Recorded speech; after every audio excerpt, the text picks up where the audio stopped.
İyunun 10-da gözlənilən hava şəraiti açıqlanıb. Bu barədə APAya Milli Hidrometeorologiya Xidmətindən məlumat verilib. Bildirilib ki, Bakıda və Abşeron yarımadasında hava şəraitinin dəyişkən buludlu olacağı, arabir tutulacağı, əsasən yağmursuz keçəcəyi gözlənilir. Lakin gündüz yarımadanın bəzi yerlərində qısa müddətli az yağış yağacağı, şimşək çaxacağı ehtimalı var. Şimal-qərb küləyi gündüz cənub-şərq küləyi ilə əvəz olunacaq.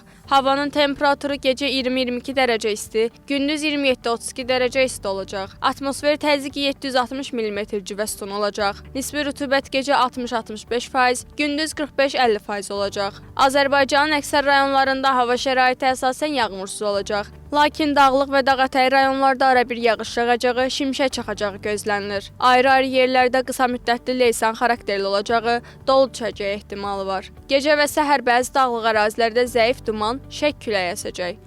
Havanın temperaturu gecə 17-22 dərəcə isti, gündüz 30-35 dərəcə isti, dağlarda gecə 8-13 dərəcə isti, gündüz 15-20 dərəcə isti olacaq.